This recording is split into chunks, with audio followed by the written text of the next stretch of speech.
Ketika kita percaya sama Tuhan Yesus, kita harus melihat rancangan mula-mula.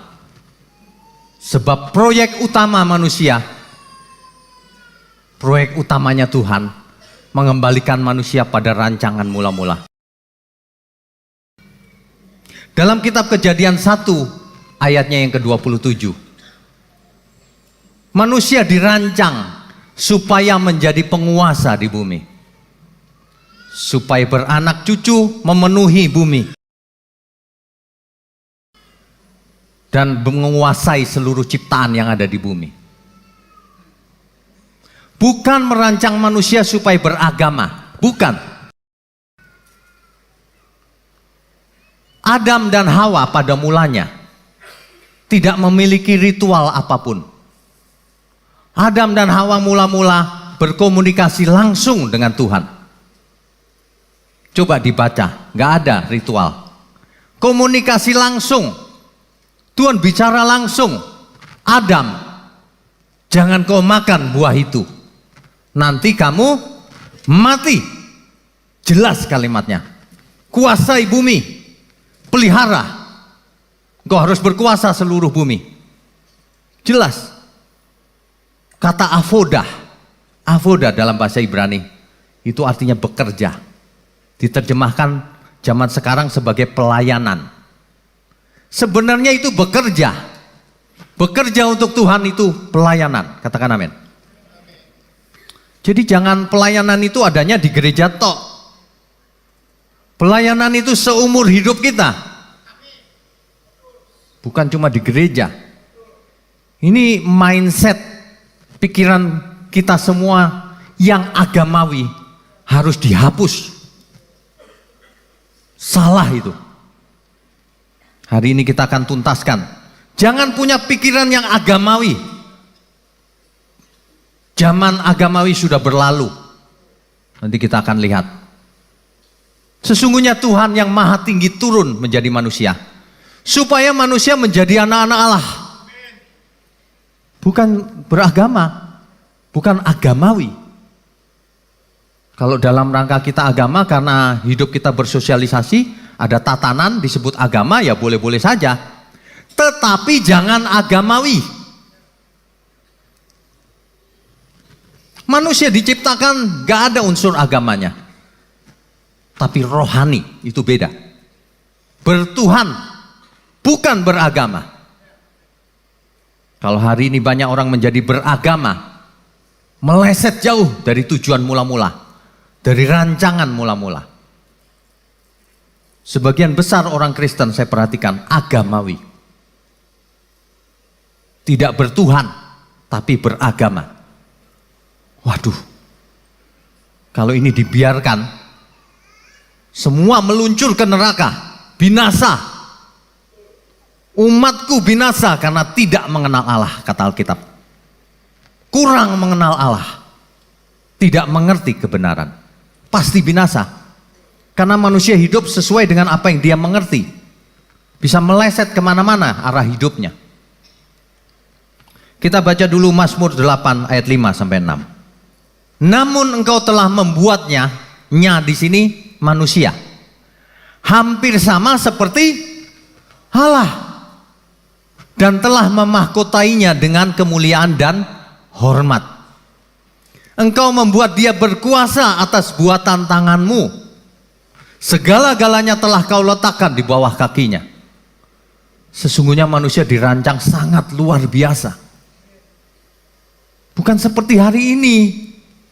Hari ini banyak orang beragama, agamawi. Hidupnya beragama, agamawi. Bukan bertuhan. Waduh, parah ini. Sangat parah. Tidak mengerti artinya apa itu agamawi dan apa itu bertuhan. Kalau orang tidak bisa membedakan, dia akan jatuh kepada kegiatan agamawi. Kenapa dalam Matius 7 ayat 21 sampai 23? Di situ dikatakan apa? Kita baca sekali lagi. Matius 7 ayat 21 sampai 23. Bukan setiap orang yang berseru kepadaku, Tuhan, Tuhan, akan masuk ke dalam kerajaan surga. Bukan. Orang agamawi suka begitu, bukan? Tuhan, teriak-teriak. Di pinggir jalan teriak-teriak. Di zamannya Tuhan Yesus sudah begitu. Bukan yang teriak Tuhan, Tuhan yang akan masuk kerajaan surga. Melainkan dia yang melakukan kehendak Bapa. Itu beda loh. Kalau Tuhan-Tuhan itu orang agamawi. Kalau perlu dikenceng-kencengin berdoanya. Tuhan, pakai nada-nada segala. Dia pikir lagi nyanyi kali ya. Dia pikir Tuhan seneng gitu kalau dipanggil Tuhan gitu. Seneng ya. Manusia bodoh. Baca Alkitab supaya cerdas. Ada amin gak? Sebab kalau Tuhan tidak menyatakannya dirinya, kita nggak bisa mengerti kebenaran kalau bukan Tuhan yang mengajar. Nggak bisa. Manusia banyak menyia-nyiakan hidupnya karena nggak mengerti kebenaran. Hari ini kita harus arahkan hidup kita untuk bertuhan, bukan beragama, bukan hanya beragama. Manusia diciptakan begitu luar biasa. Untuk apa manusia diciptakan? Untuk apa? Kita baca Roma 11 ayat 36. Sebab segala sesuatu adalah dari Dia dan oleh Dia dan kepada Dia. Bagi Dialah kemuliaan sampai selama-lamanya. Kalau kita diciptakan untuk siapa? Untuk Tuhan, bukan untuk diri sendiri.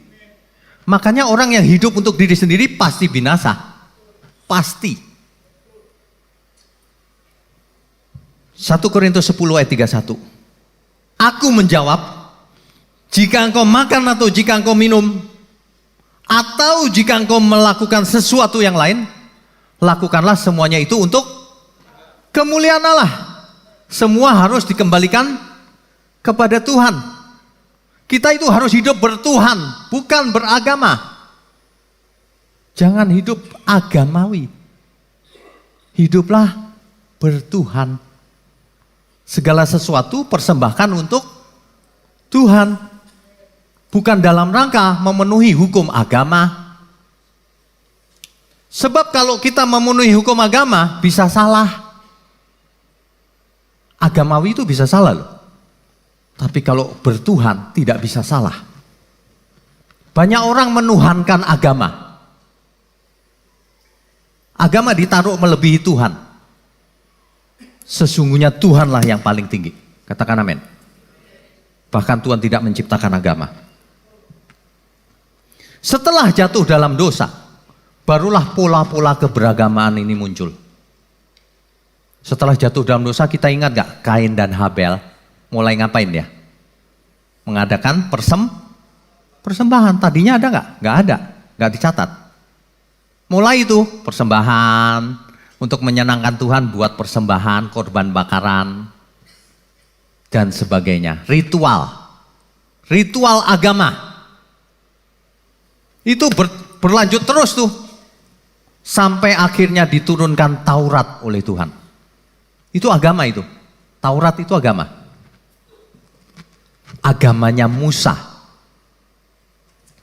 Hukum Taurat diturunkan kepada bangsa Israel, bukan seluruh dunia. Itu agamanya Musa, disebut agama Musa atau Yudaisme atau agama Yahudi. Musa menerima Taurat dari Tuhan. Itu dari Tuhan juga, Pak. Iya, betul. Tapi ingat, harus kita baca secara keseluruhan, Alkitabiah, bukan ayatiah. Ingat baik-baik. Alkitab itu lengkap ceritanya. Jangan dibaca sebagian saja. Memang Tuhan turunkan Taurat terhadap kaum Israel melalui Musa di Gunung Sinai. Tapi hukum Taurat yang diberikan itu tidak bisa membatalkan janji yang sebelumnya, yang 400 tahun sebelumnya diberikan. Apa janji apa itu? Tuhan berjanji sama Abraham, melalui keturunanmu seluruh bangsa akan diberkati. Berkat apa itu? Berkat apa itu? Orang sekarang kalau ditanya berkat Abraham, pikirannya kaya raya. Orang sekarang banyak yang matre loh. Biar ke gereja tetap matre jalan terus. Dia pikir dia bisa selamat dengan matre tapi percaya Yesus. Orang yang matre itu artinya nggak percaya Tuhan Yesus. Kalau orang percaya Tuhan Yesus, dia nggak boleh matre. Katakan amin. Sama Tuhan berani hitung-hitungan. Itu hidup orang beragama itu begitu. Datang kepada Tuhan, mau dapat untung, mau dapat berkat. Memberi perpuluhan dalam rangka memancing berkat. Akan dikembalikan 30, 60, bahkan 100 kali. Itu pola hidup beragama itu begitu. Ada aturan mainnya. Kalau aku taat diberkati. Kalau tidak taat dikutuk. Ini agamawi ini. Agamawi. Tuhan kita nggak begitu. Taat. Aku menghajar anak yang kukasih, kata Tuhan. Tetap mengalami kesulitan, tapi itu demi kebaikan. Katakan amin. Untuk kebaikan. Yang hidup tidak mau menderita, jangan ikut Tuhan. Tuhan sendiri yang ngomong. Karena kita semua dikaruniai bukan hanya percaya, tetapi untuk menderita bagi Kristus, bersama-sama dengan Kristus. Orang yang tidak mau menderita gak bisa ikut Tuhan Yesus. Tapi penderitaannya jangan karena salah sendiri ya. Makan sembarangan, babi apa aja dimakan. Habis itu semua penyakit datang. Aku memang menderita Pak. Enggak, itu cari penyakit. Menderita ini bukan karena kesalahan sendiri. Menderita ini karena beban yang diberikan Tuhan.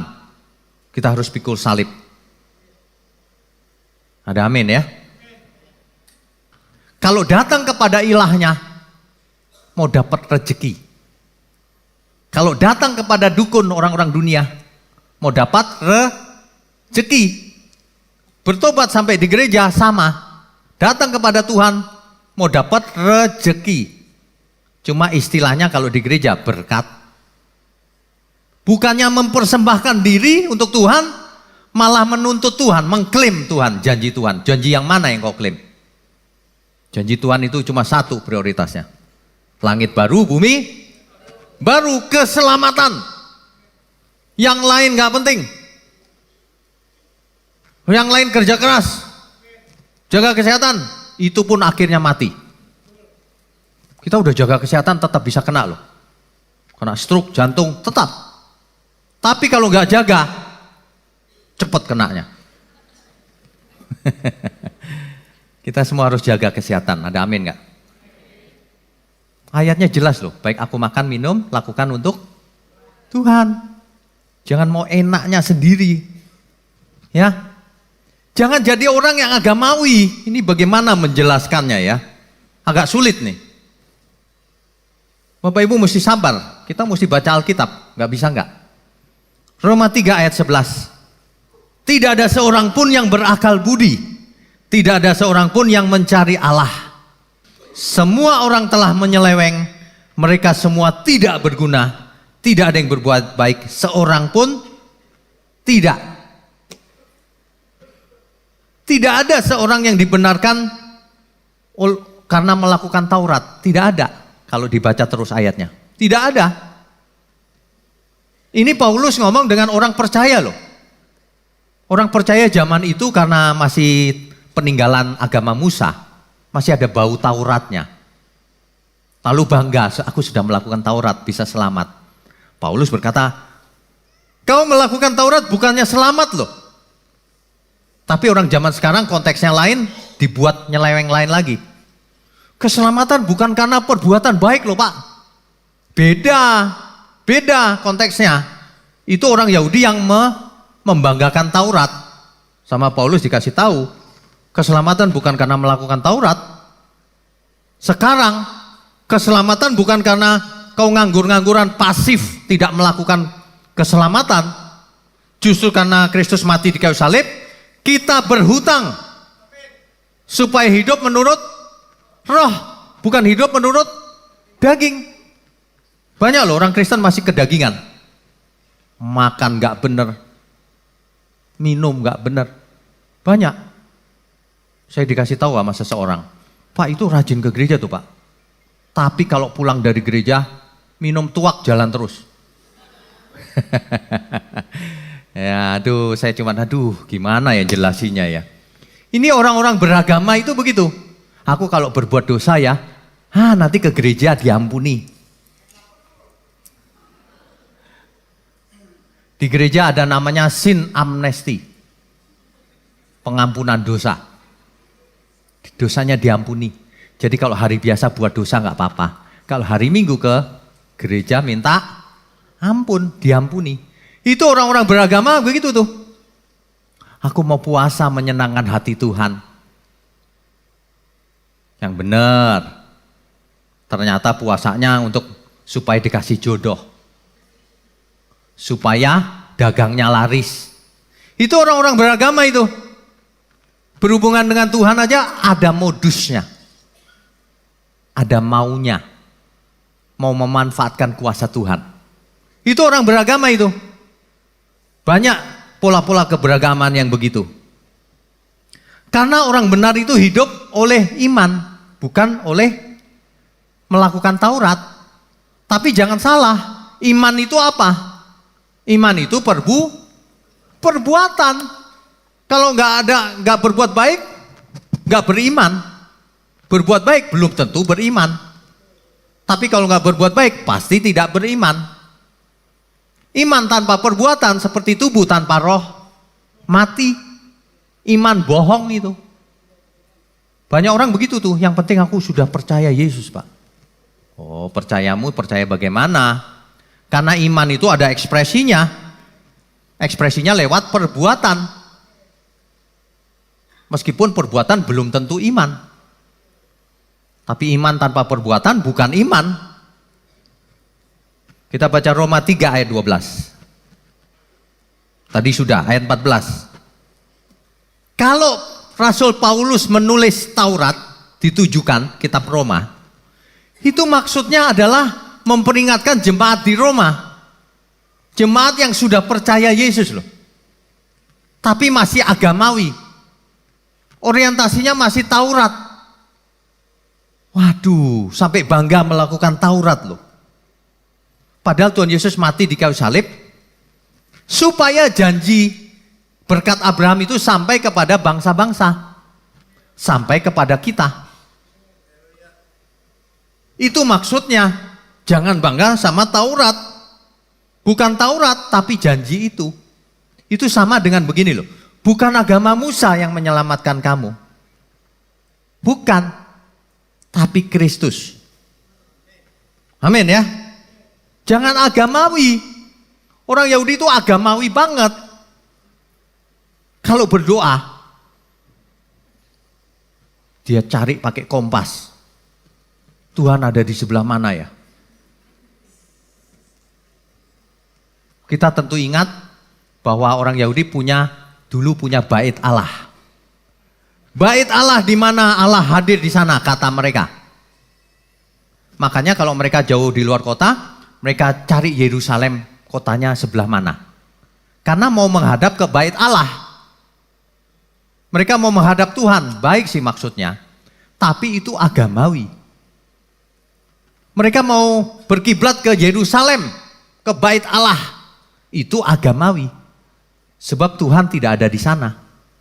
Kalau mereka nggak benar, Tuhan nggak ada di sana. Kalau mereka benar, ada. Buktinya apa? Bait Allah dibiarkan hancur kan sama Tuhan? Dibiarkan hancur. Bukan dibiarkan, sengaja dihancurkan Tuhan.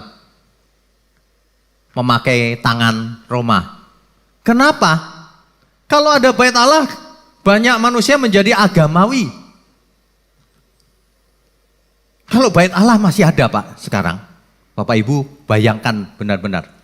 Kalau di Yerusalem ada bait Allah hari ini. Apa yang kita lakukan? Cenderung seperti apa yang kita lakukan? Ya, jangan-jangan kalau kita berdoa, oh bait Allah Yerusalem sebelah sana tuh. Kita ngadep ke sana. Jadi agamawi. Jangan-jangan kita nabung untuk pergi ke Israel, Yerusalem. Jangan-jangan begitu loh, agamawi. Jangan-jangan kita jual sawah kita, rumah digadein untuk pergi ke Yerusalem untuk menyenangkan Tuhan. Tuhan ada di mana-mana. Bapak Ibu yang tidak pernah ke Yerusalem tidak masalah sama sekali. Tapi harus ke Yerusalem baru.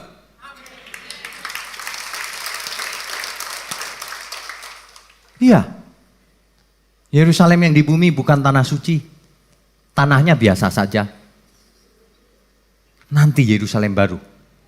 Tanah suci kita ada di balik langit biru. Amin ya. Pikiran mesti dibuka, jangan agamawi. Kalau mau ke Israel boleh. Nikmati aja jalan-jalan. Sampai sana, oh dulu Tuhan Yesus di sini, dibaptisnya di sini. Nggak mungkin. Emang ada yang tahu Tuhan Yesus dibaptis di mana? Hari ini kok dibaptis, ini nih tempat Yesus dibaptis, nggak mungkin. Hari itu dibaptis nggak tahu di sebelah mana kok. Nggak ada yang tahu. Apalagi itu kalau kita ke suatu tempat ya ada jejak kaki Yesus di situ. Katanya Tuhan terbang dari situ.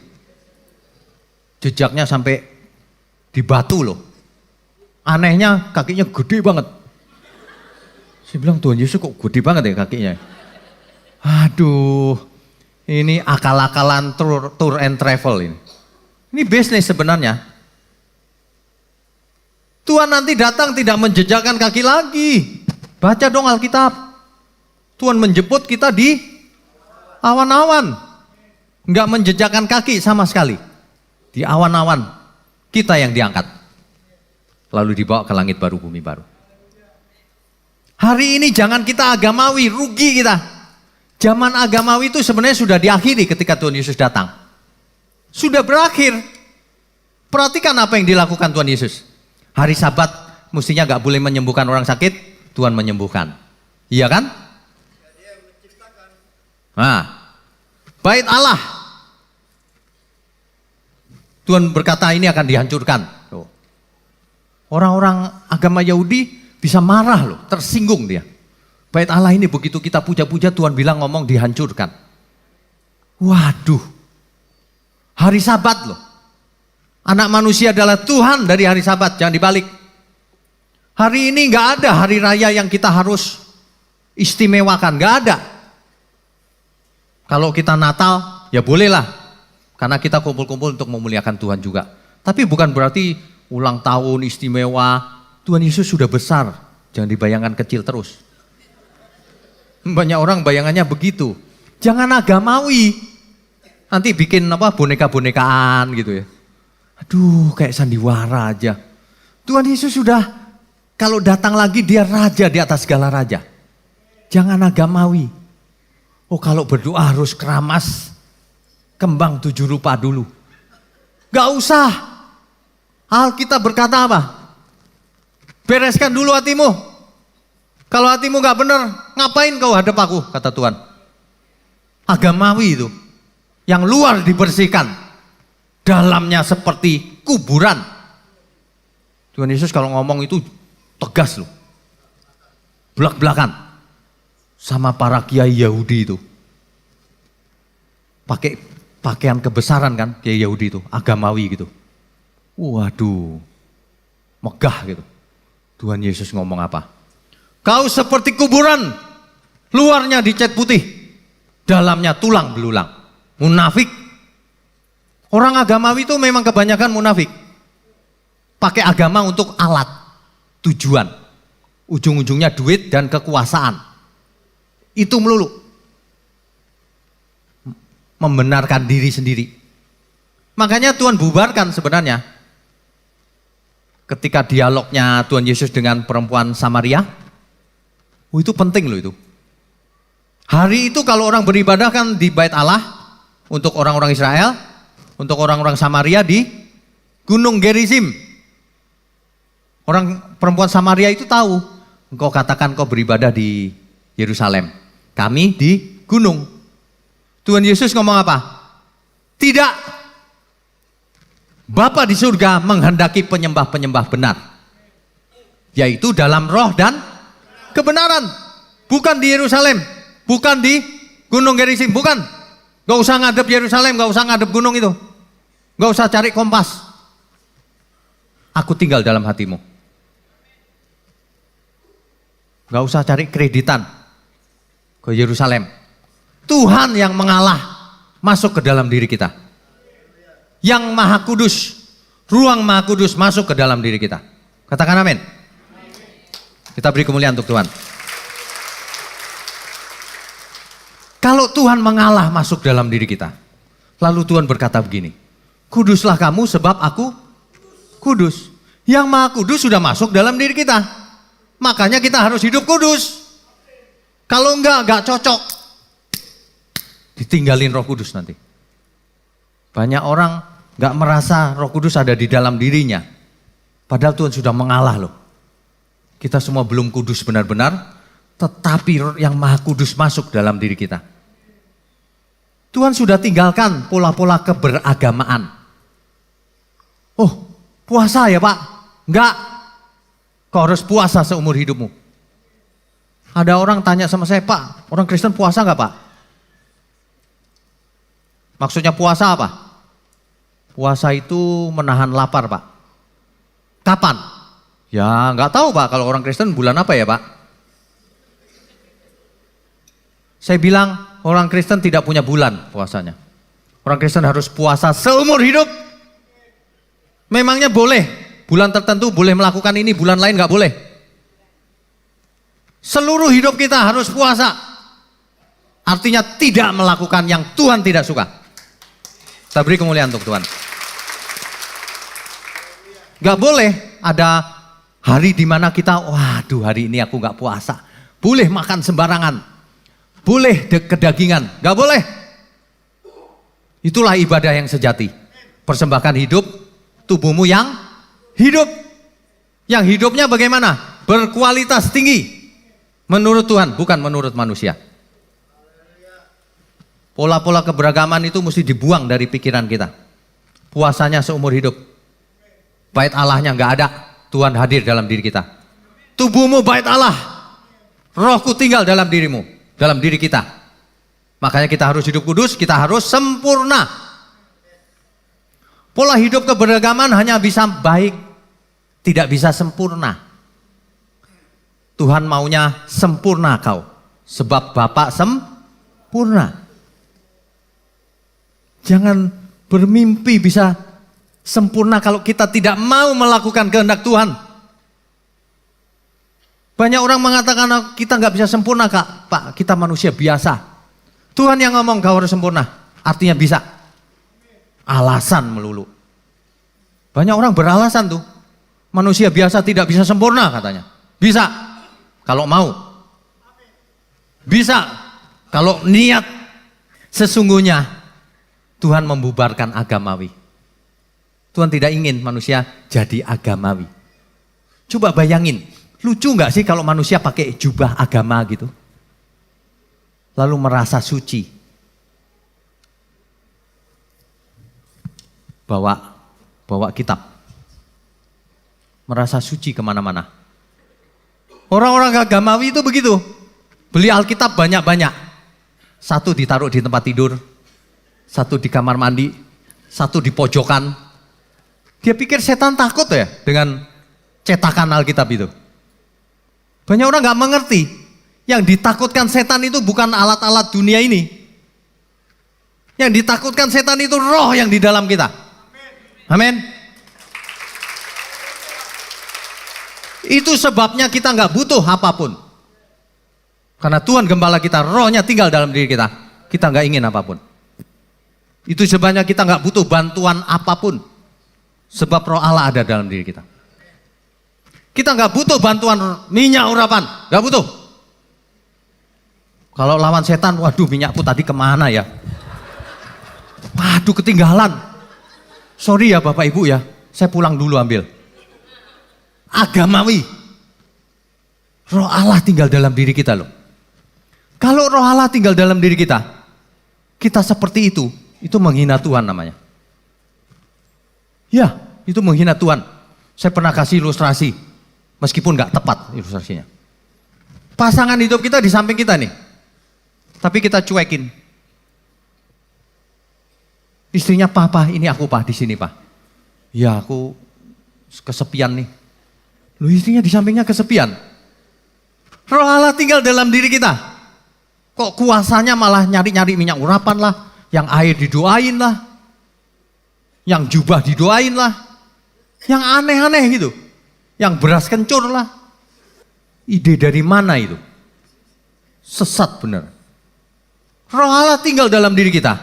Kalau ada orang kerasukan dan sebagainya, gak butuh apa-apa kita. Kuasanya mengalir. Dalam nama Yesus keluar. Pasti keluar dia. Haleluya. Kita beri kemuliaan untuk Tuhan. Bapak Ibu, jadilah manusia Allah. Bukan manusia beragama. Jadilah man of God. Bukan man of religion. Bukan manusia beragama. Manusia Allah. Yang luar biasa dalam segala hal. Yang agamawi itu begini. Kalau kemana-mana. Suka itu tuh, demo di depan orang banyak. Haleluya, haleluya, haleluya. Haleluya, haleluya. Di tengah jalan, haleluya, haleluya. Gak perlu. Lakukan dengan benar kehendak Tuhan. Hiduplah sebagai manusia Allah. Anak-anak Allah. Bukan agamawi. Itulah sebabnya zaman dulu. Kalau Bapak Ibu ke Israel, kalau ada bait Allah. Gak boleh masuk Bapak Ibu. Sebab yang boleh masuk ruang Maha Kudus hanya imam besar, imam agung. Memble semua manusia. Adanya bait Allah justru memisahkan manusia ketemu Tuhan. Itulah sebabnya dibubarkan sama Tuhan. Itulah sebabnya Roh Allah justru tinggal dalam diri kita. Sehingga setiap kita bisa berjumpa dengan Tuhan secara pribadi. Luar biasa loh, Tuhan sudah lakukan segala perkara bagi kita. Kita harus bertanya sama diri kita, apakah yang sudah kita lakukan untuk Tuhan? Taurat itu dibubarkan sama Tuhan, disempurnakan menjadi Taurat yang sempurna. Jangan hidup menurut Taurat yang dulu itu.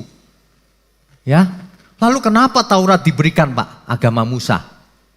Mesti dibaca dong di Alkitab. Jangan pakai pikiran sendiri. Kita baca Galatia 3 ayat 19. Kalau demikian, apakah maksudnya hukum Taurat? Kenapa diberikan hukum Taurat?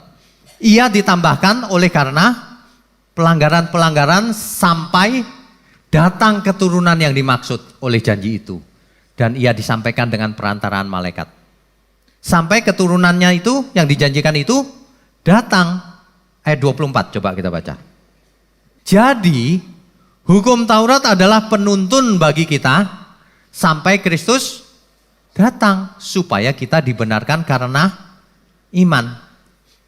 Jadi kita jangan beragama lagi, pola-pola Taurat ditinggalkan. Hiduplah menurut Kristus, menurut iman. Iman jangan disalahartikan lagi.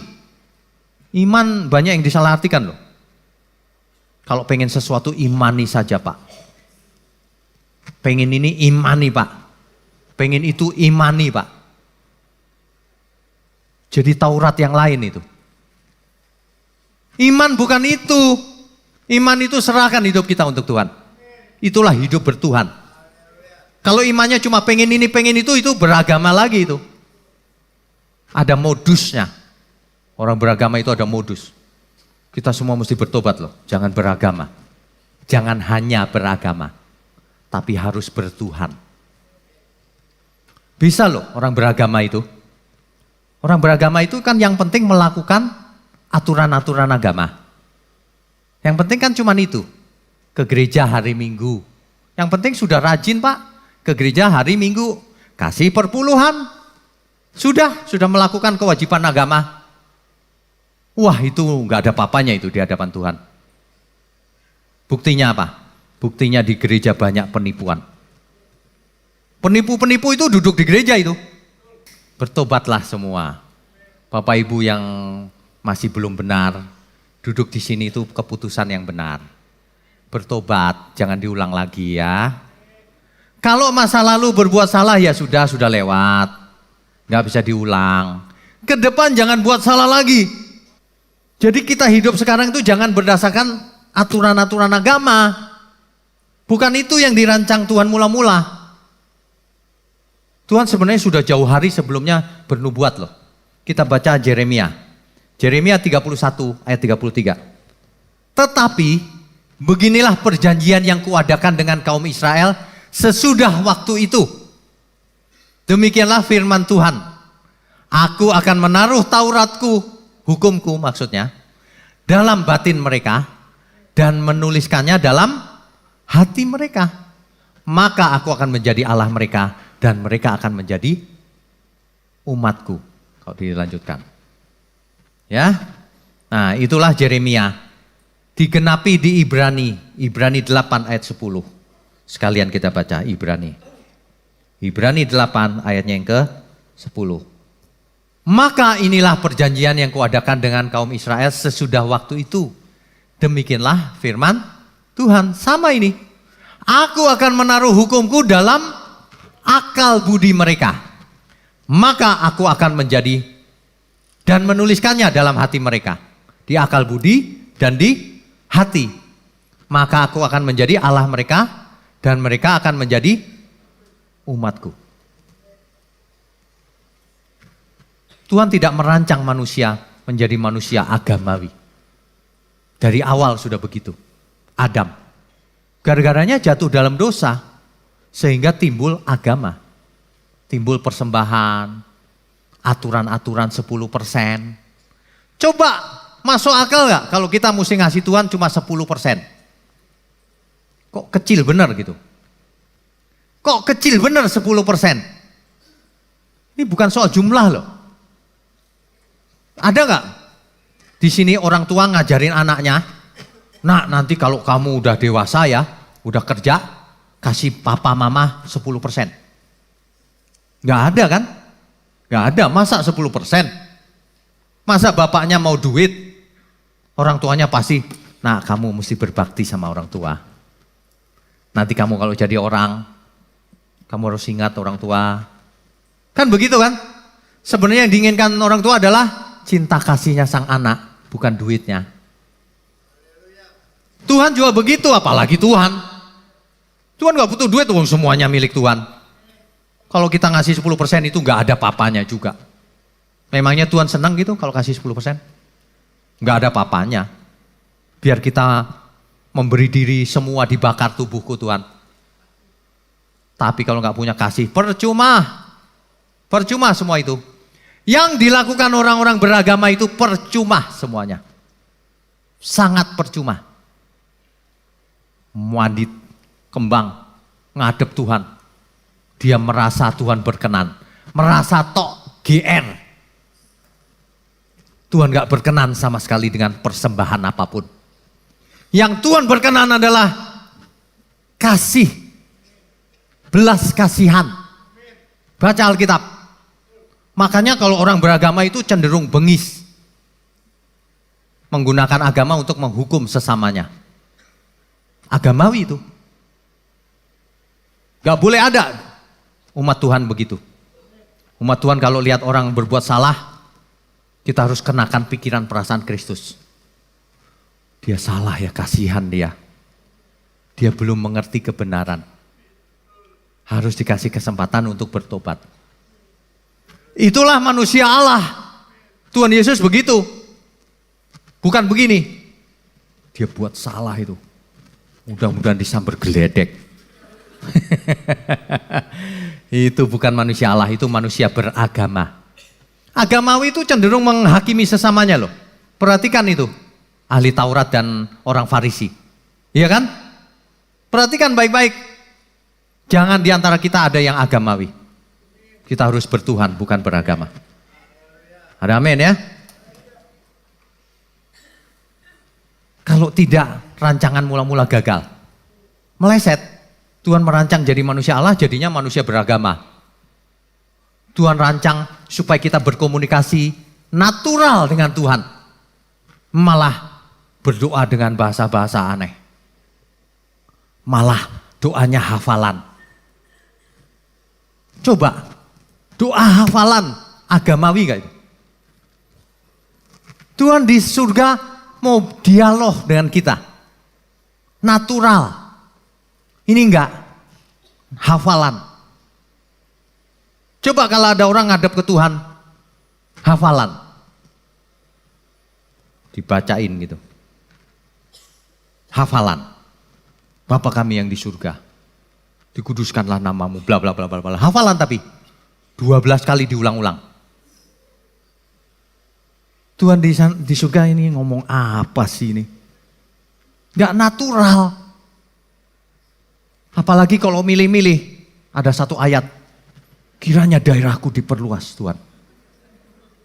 Itu melulu yang diomongin. Tiap ketemu Tuhan kiranya daerahku diperluas Tuhan. Daerah apa maksudmu itu? Agamawi itu. Jangan ada di antara ibu-ibu yang, bapak ibu yang agamawi. Berdoanya gini, Bapak, saya mau berdoa lama Pak. Kenapa? Kalau doanya lama berkatnya lebih banyak Pak. Kan banyak begitu ajaran. Banyak doa, banyak berkat. Tidak berdoa, tidak ada berkat. Gitu kan? Memangnya makin banyak doa, makin banyak berkat. Makin banyak doa, jangan-jangan makin banyak ujian. Karena Tuhan menghajar anak yang dikasihinya. Iya dong, masa Tuhan malah sayang-sayang anak? Gak gede-gede nanti. Dihajar supaya dewasa imannya. Supaya jadi jenderal. Supaya jadi man of God. Supaya jadi manusia Allah. Bukan manusia agamawi. Ada amin ya? Tuhan Yesus itu membubarkan agama sebenarnya. Makanya orang Yahudi tidak suka. Karena Taurat hanya berlaku sampai datangnya keturunan yang dimaksud itu, yaitu Kristus. Taurat gak berlaku lagi. Yang benar adalah yang sekarang. Taurat yang disempurnakan oleh Tuhan. Anugerah, iman yang benar. Bukan agamawi. Ya, hari ini dibuang gaya-gaya agamawinya.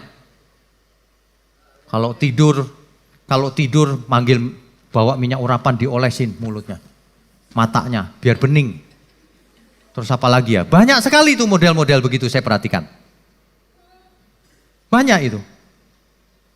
Alkitab disusun rapi di samping tidur dengan firman Tuhan katanya.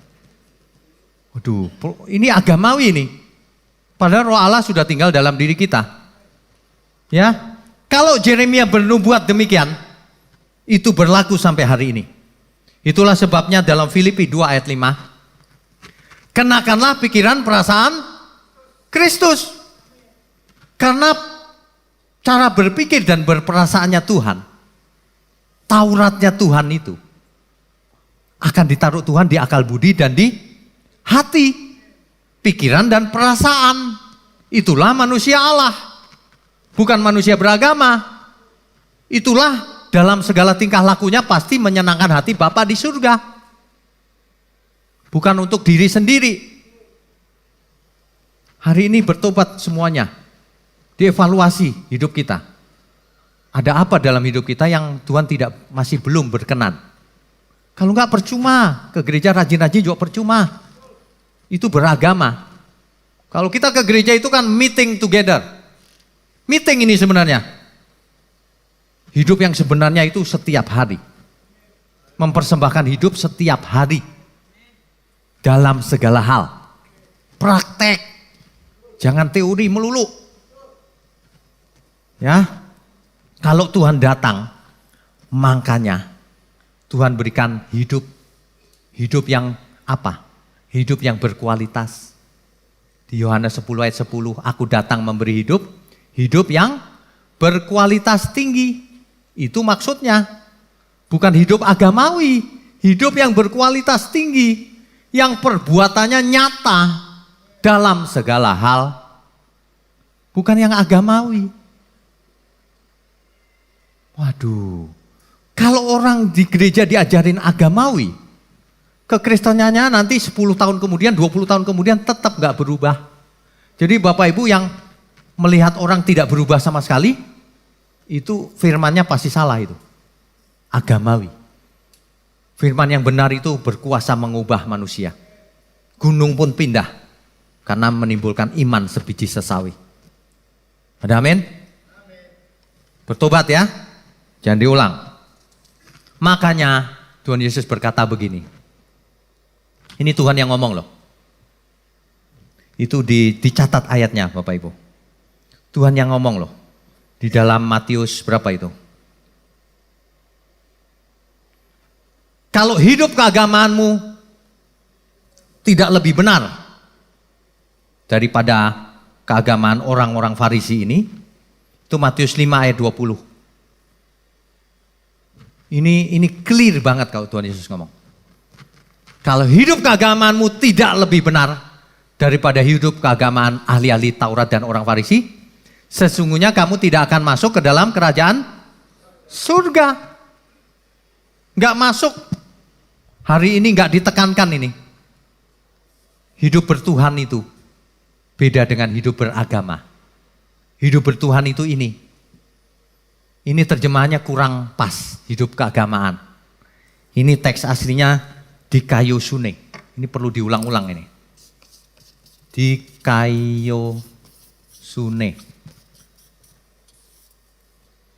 Dikaiosune ini artinya bukan hidup keagamaan. Kalau hidup keagamaan ntar kayak gitu tadi tuh, bawa kitab suci, dilus-lus kitab sucinya, ditaruh di tempat yang terhormat. Kalau berdoa jam-jam tertentu, makin pagi makin bagus. Seolah-olah Tuhan buka prakteknya pagi hari. Jam berapapun sama. Kalau berdoa di gereja lebih didengar Tuhan. Apalagi di Yerusalem. Kalau di rumah kurang, volumenya kecil. Bukan sama saja di mana saja. Yang penting hati kita. Ya, dikaiosune. Ini yang Tuhan tekankan ini. Dikaiosune ini artinya karakter. Artinya karakter. Kalau karaktermu tidak lebih hebat dari orang-orang Farisi dan ahli Taurat, gak masuk surga. Ahli Farisi dan ahli Taurat itu gak pernah buat salah loh. Tidak membunuh, tidak berzina, tidak ini, tidak itu. Semuanya sudah dilakukan. Tapi bukan karena karakter. Perhatikan baik-baik. Orang yang beragama melakukan kebaikan bukan karena karakternya. Karena peraturan agamanya. Karena dia takut dihukum. Nangkep maksudnya ya? Tuhan tidak mau orang begitu, manusia seperti itu. Manusia melakukan kebaikan hanya karena mau memenuhi aturan-aturan agama. Orang tidak mau melanggar karena ada aturan tanda rambu lalu lintas. Wah, mestinya enggak. Manusia tanpa rambu pun aku enggak mau melanggar. Ada amin kayaknya? Karakter, bukan agama. Dikaiosune. Kalau cuma agama, orang Farisi dan ahli Taurat sudah sempurna. Mereka sudah sempurna. Enggak melakukan ini, enggak melakukan itu. Puasa dan sebagainya. Tapi Tuhan ngomong kalau dikaiosune-mu, karaktermu tidak lebih hebat dari orang-orang ini. Enggak masuk surga. Artinya orang agamawi tidak masuk surga. Orang yang bertuhanlah yang masuk surga. Orang yang hidup bersama Tuhan yang masuk surga. Kalau kita melakukan kebaikan sempurna, bukan karena takut dihukum. Bukan karena peraturan-peraturan agama. Bukan. Karena sistem berpikirnya Tuhan dan berperasaannya Tuhan ada dalam diri kita.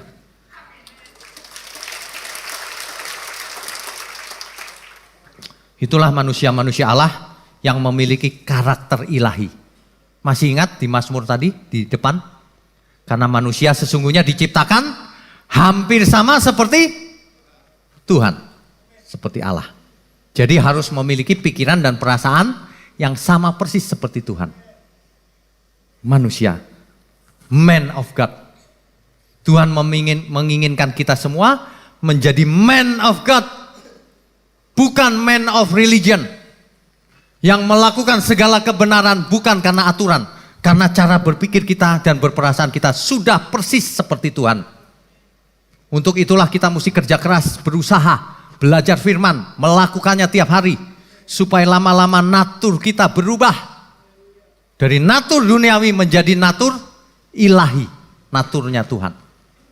Supaya kita semua mengerti kebenaran dalam segala tingkah laku kita. Supaya kita semua seperti Kristus. Barulah kita disebut Kristen. Kalau tidak seperti Kristus, kita bukan orang Kristen. Sesungguhnya kita semua harus seperti Kristus. Ada amin? Luar biasa loh. Tidak ada yang seperti ini. Tuhan tidak mau manusia beragama. Di langit baru, bumi baru, kita akan hidup bersama Tuhan.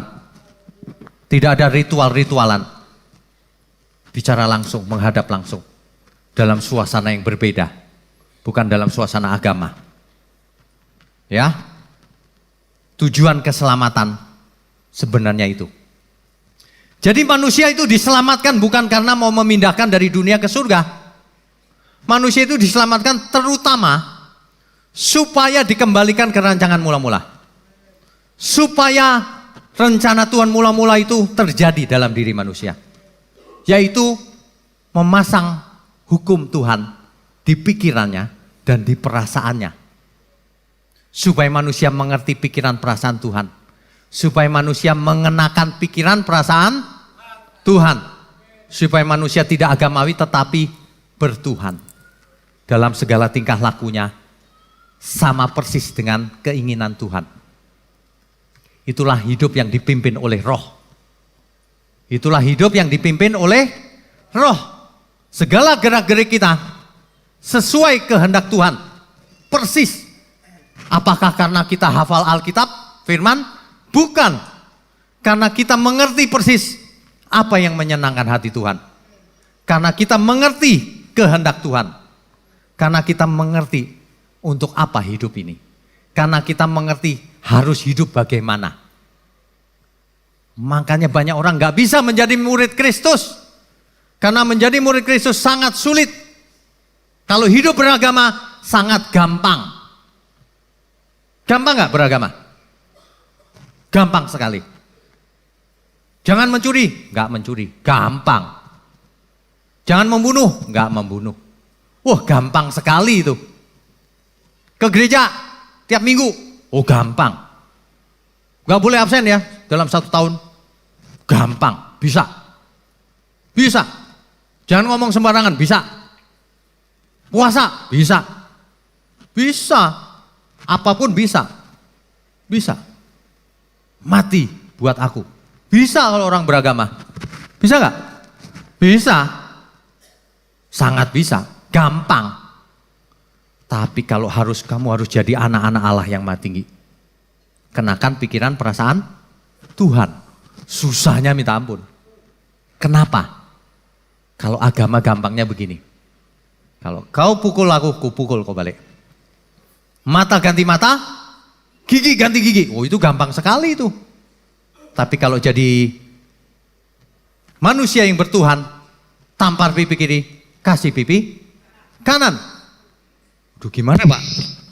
Kiri dikasih kanan bagaimana ya Pak? Iya memang begitu. Kasihlah musuhmu. Kalau orang agamawi bisa bahaya. Musuhi musuhmu.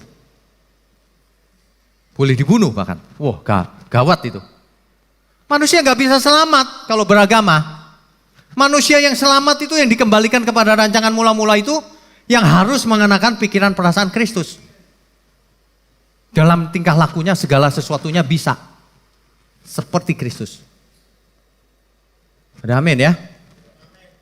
Itulah sebabnya manusia zaman sekarang yang banyak keinginan, yang pikirannya dipenuhi berbagai keinginan, berbagai konsep lain selain Injil, gak bisa selamat loh dia kalau gak dibuang keinginannya itu. Gak bisa. Harus dibuang, harus ibarat komputer itu harus diformat. Hadisnya, memorinya ini harus diformat, harus dikosongkan. Diganti dengan pikirannya Tuhan. Diganti dengan perasaannya Tuhan. Ya, ada amin ya? Enggak bisa kalau enggak. Murid Tuhan itu enggak gampang. Banyak orang bisa beragama tapi tidak bisa bertuhan. Kalau mau bertuhan, diri sendiri harus mati dulu. Harus mati, baru bisa bangkit menjadi manusia Allah. Manusia Allah itu di mana-mana dia membawa berkat. Manusia Allah itu oleh orang berdosa tidak ditakuti. Kenapa? Karena malah dicari. Aku mau bertobat, aku mau ketemu dia. Tapi manusia beragama, orang berdosa takut sekali. Kenapa? Datang malah dihakimi. Jangan kita punya duri. Manusia beragama itu berduri biasanya. Takut orang deket-deket. Takut. Tuhan itu datang ke dalam diri kita, masuk ke dalam diri kita. Supaya kita tidak takut dengannya. Supaya kita akrab sama Tuhan. Supaya kita intim sama Tuhan. Jadi kalau kita berdoa, berdoalah yang tulus. Setiap saat. Bukan beragama. Orang beragama suka gini, doanya apa ya? Kalau lawan setan ayatnya apa ya? Supaya diberkati ayatnya apa ya? Oh supaya diberkati doa Yabes. Oh supaya diampuni doanya yang itu tuh. Oh kalau lawan setan yang ini. Itu orang-orang beragama begitu, gak bisa selamat. Orang yang selamat itu yang pikirannya cerdas seperti Tuhan. Perasaannya perasaan Tuhan. Hari ini dibuang semua filosofi yang ada. Diinstal yang baru. Dipasang yang baru semua. Ya. Jangan cuman sering ke gereja rajin. Ya. Rajin itu bagus. Tapi harus dilakukan. Kalau enggak percuma. Bapak Ibu kosongkan segala keinginan. Kosongkan segala hasrat pribadi. Gantikan dengan hasrat surgawi, pikiran perasaan Tuhan. Lakukan setiap hari latihan. Saya sudah pernah kasih contoh kan? Kalau diantara Bapak Ibu ada yang dokter. Kalau pasiennya kira-kira gak punya uang, gak usah bayar. Gak usah bayar. Bahkan kasih uang saku untuk pulang. Begitu loh, latihan. Kalau begitu aja gak bisa mau ke surga. Kalau boleh ngomong ya surga nenek lu. Iya bener. Susah gak melakukan itu? Enggak susah. Mau atau enggak gitu aja.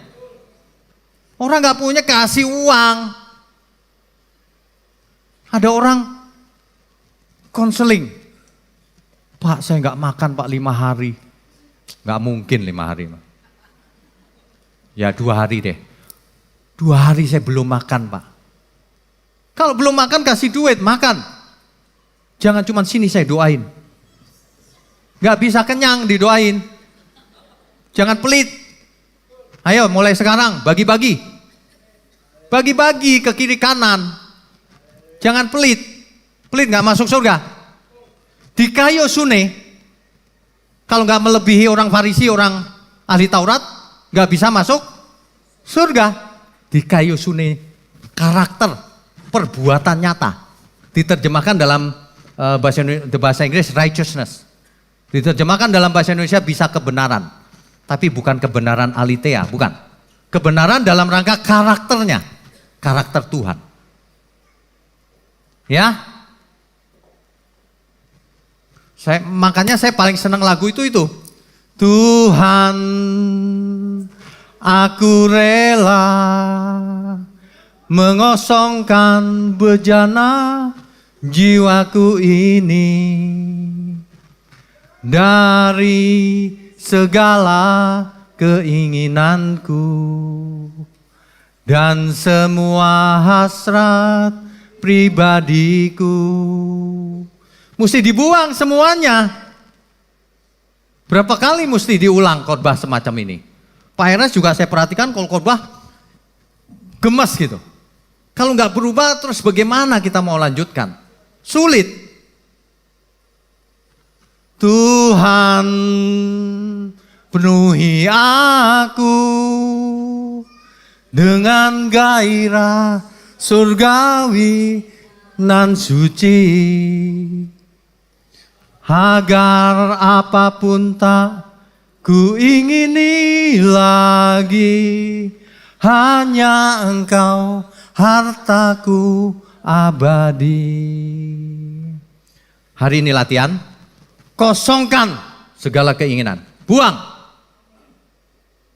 Klaim janjinya buang gituan, gak usah gitu-gitu lagi. Doa Yabes gak usah lagi. Doa minta berkat, boleh, tapi dengan sikap hati yang benar. Jangan oportunis, jangan punya modus, isi dengan kebenaran setiap hari. Yang Tuhan inginkan bukan kita beragama. Yang Tuhan inginkan bukan kita hanya di gereja rajin. Yang Tuhan inginkan bukan kita hanya luarnya bersih. Yang Tuhan inginkan kita menjadi manusia-manusia Allah. Manusia-manusia yang seperti Kristus pikiran dan perasaannya. Amin ya.